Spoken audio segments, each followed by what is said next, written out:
Ang pangatlo topic natin sa gabing ito ay Pig-tailed Macaque, December 21. Sa gabi pong ito, bago po tayo matulog, ito po ang night devotion and morning devotion. Tayo po ay manalangin. Panginoon, pinapalain ko po sa gabing ito, merong matutunan po sa kwento na po na ito, naway magbigay diwa po sa amin ang magbigay kabuluhan po ang iyong salita. Ang aking pong nakapakinig ay malinawan po sa aking sasabihin. Naway gabayan po ako, Panginoon, sa pagsasalita, sa pag-share ng truth para po sa karamihan ng di nakakasakit ng damdamin. Ito po ang aking samot dalangin sa ngalan ni Jesus. Amen. Basahin po natin ang Proverbs chapter 1 verse 5. Umpisahan po natin sa 1 to 4 ang kahalagaan ng mga kawikaan. Ang mga kapitulo 1. Ang mga kawikaan ni Solomon na anak ni David, hari ng Israel. Versikulo 2, sabi po dito ng mayakdang si Haring Solomon, upang ang tao ay matuto ng karunungan at pangaral, upang ang mga salita ng pagkaunawa ay malaman. Verse 3, upang tumanggap ng turo sa matalinong pamumuhay, sa katuwiran, katarungan at pagkakapantay-pantay. Versikulo 4, upang mabigyan ng talino ang walang muwang kaalaman at mabuting pagpapasya sa kabataan. Talata 5, upang marinig din ng matalino at lumago sa kaalaman at magtamo ang taong may unawa ng kausayan. Basahin pa natin ang kwento. Team Intelligence. Its words, Proverbs chapter 1 verse 5. Home, India and Malaysia. Size to 18 pounds. Pig-tailed macaques are very intelligent members of the monkey family. They got this name because their short tails curl over their backs like a pig's tail does. Ibig sabihin po na ito, ang pig-tailed macaques ay nagmula daw sa matalinong miyembro at intelligent na miyembro ng pamilya ng mga unggoy. These monkeys live together in small groups ruled by one male. In the daytime, they forage through the forest for tubers, fruit, and leaves. At night, they sleep in trees. Sometimes they raid farmers' fields, quietly working together to gather the best potatoes or corn. If the monkey standing watch warns of the farmer's approach, the group silently slips away. Shy macaques will run away or hide when disturbed. But if they're pursued, they'll first stare angrily at the enemy. If that doesn't work, they'll show their teeth, and finally they'll crouch and rush at the pursuer. Intelligent macaques seem to be able to learn and reason. Once some macaques washed their potatoes in ocean water. Other macaques watched them and then tried the same thing. They discovered that salty potatoes taste better. Also, when mother macaques want to win their babies at about 6 months, they'll pull the nipple from the baby's mouth and offer it a finger to suck instead. Actually, God has given you intelligence too. As you use your mind to grasp new ideas, you become able to learn even more. You master things you thought you'd never be able to do. Proverbs says, a wise man will hear and will increase learning. It means, ibig sabihin po na ito daw ng kwentong ito, ang mga unggoy daw ay sama-sama sila sa isang malit na grupo na pinangungunahan at niruled ng isang lalaki. At nang kaumagahan daw po ng oras na yon, they forage daw through the forest for tubers. Nag-forage daw sila daw ay nag-forage sa kagubatan ng tubers, prutas at dahon. At gabi daw sila ay natutulog sa puno, ang mga unggoy. Minsan daw ang mga magsasaka ay nagre-raid sa fields. Sila daw ay tahimik na nagtatrabaho ng sama-sama. Sila daw ay para sa patatas at mais. At ang mga unggoy daw ay nakatayo, nanonood sa mga magsasaka. Sila daw ay tahimik na, sila daw ay grupo-grupong tahimik na nagtago, paalis. Ang mayayaing makakis ay tumakbo at nagtago para di maistorbo. Samantalang sila ay na-pursued, sila daw ay naunang nagalit sa kaaway. Hindi daw nagtatrabaho, if that doesn't work daw, hindi daw pinakita daw ang kanyang ngipin at daw ay na-crouch niya daw ito sa pagmamadali sa pursuer. Intelligent daw yung makakis. Seem to be able, sila daw ay able na mag-aral sa isang rason once sa makakis daw, ang mga patatas daw ay hinugasan sa dagat na tubig. At ang ibang makakis daw po dito ay pinapanood on the same thing. Anong pakiramdam na pinapanood ka ng nagtatrabaho? Pinapanood ka ng mga tao? Siyempre, di ba, natutuwa ka or naiinis? Siyempre, ang pagtatrabaho ng magsasaka, hindi po biro. Itong mga unggoy na daw na ito ay nagmamatsyag sa mga trabahador na magsasaka na sila daw ay nagtatanim ng patatas at mais. Na-approach daw nila yung warns ng magsasaka.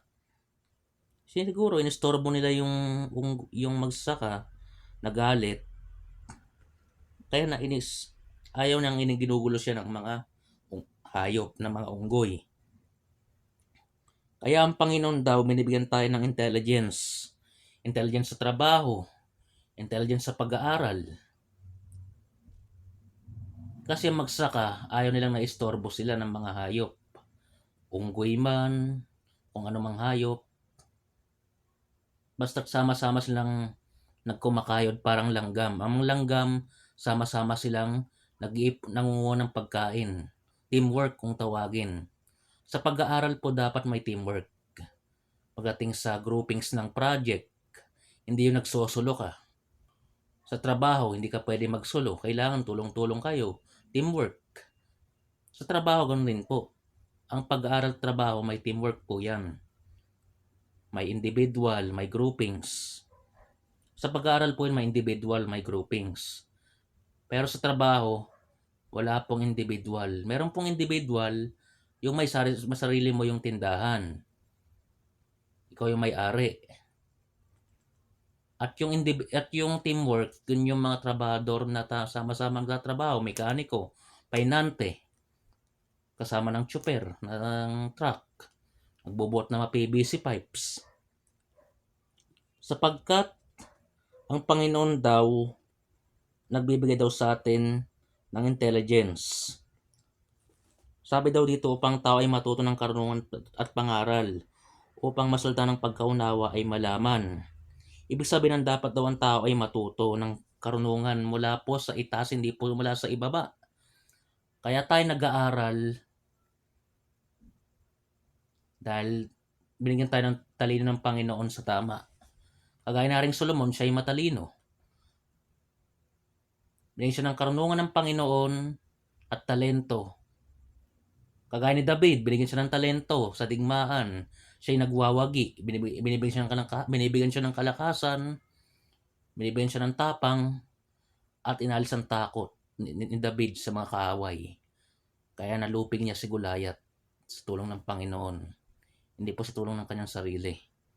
Kaya nga po, itong mga unggoy na to, sama-sama sila lagi sa puno. Sila ay natutulog gabi-gabi. O sila ay mangistorbo ng mga tao, mangiinis ng tao. May mga unggoy na mabait. Pero may mga unggoy na ubod ng kakulitan at kasamaan. Kaya nga po, ang mga hayop nilikha ng Diyos para ating alagaan.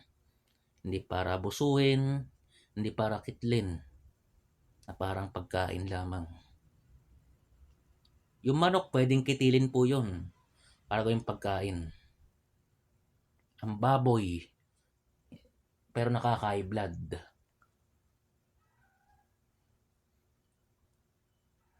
Samantalang itong pig-tailed macaque na 'to, ang mga unggoy sama-sama dito, sila ay nagpo-forage at naghahanap ng mga prutas sa dahon. Kaya nga aklat ng mga kawikaan ay tinipong mga katuroang moral at pangreliyon na ibinibigay ng mga dalubhasang pantas sa kabataang Hudyo. Ang kawikaan ay ang kinaugaliang pinakalimbawa ng aklat ng karunungan sa lumang tipan. Sa katuroan nito na ang gantimpala at kaparusahan ay nagaganap sa buhay na ito. Ang paglalad nito sa mga aral na ayon sa karanasan kaysa sa ipinahayag. At ang maikli, ngunit mahalagang pagsaliksik nito sa likas ng karunungan at ng kaugnayan nito sa Diyos. Kaya nga po, sabi natin sa Panginoon, ang contact natin dito is, Dear God, thank you for giving me a good mind. Help me use it to learn only good things. This is number 1. Number 2, humingi tayo ng gabay sa Panginoon. Pag may nagtatrabaho, huwag tayong mangistorbo. Pag may nagtatrabaho, suportahan natin. At sabi na mag-ingat ang ating mahal sa buhay sa paghanap buhay. Huwag pigilan sa hanap buhay, sapagkat ang taong nagtatrabaho sa kabutihan, pinagpapala ng Panginoon. Ang nagtatrabaho sa kasamaan, yun ay ginagamit ni Satanas. Magnakaw para magkapera, pumatay para magkapera. Ginawa tayo ng Panginoon sa tama, hindi para sa mali. Huwag tayong gumaya sa mga unggoy para manginis ng tao. Hindi naman tayo mga unggoy eh. Sabi nga ng ng science teacher namin, ang tao daw mula, sabi ni Charles Darwin, tinuturo sa amin na, sabi ni Charles Darwin, ang tao mula sa unggoy. Dahil daw tamad. Hindi po ganun eh. Kaya tamad ang tao dahil ginagamit tayo ni Satanas para maging tamad sa gawain ng Panginoon. Hindi para magmisyon. Ang gusto sa atin ng Panginoon, number 2, lumapit tayo sa Kanya. Pangatlo, tanggapin natin siya sa ating buhay. Pang-apat, maging mapagbigay tayo sa ating kapwa. Ang karunungan na mula sa itaas ay mabait, malinis at mapayapa at may pagpipigil sa sarili. Yun lang po at magandang umaga po, gabi po sa ating lahat. Happy Saturday po, happy weekend. Tayo po ay manalangin. Panginoon, gabayan po kami sa gabing ito, sa aming pagtulog. Nawa ingatan po kami, bantayan po kami ng iyong manalangin. Sa pagtulog po namin, huwag kaming bangungutin, huwag kami magkaroon ng karamdaman, huwag kaming dapuan ng anumang lamok o ng anumang insekto sa aming pong kinaigaan. Napalain namin, Panginoon, ang aming mahal sa buhay, maging sentro ng liwanag po kami sa kanila. At ang liwanag na mula po sa amin ay matanggap po nila. Ito po ang aming samot dalangin sa ngalan ni Jesus. Amen.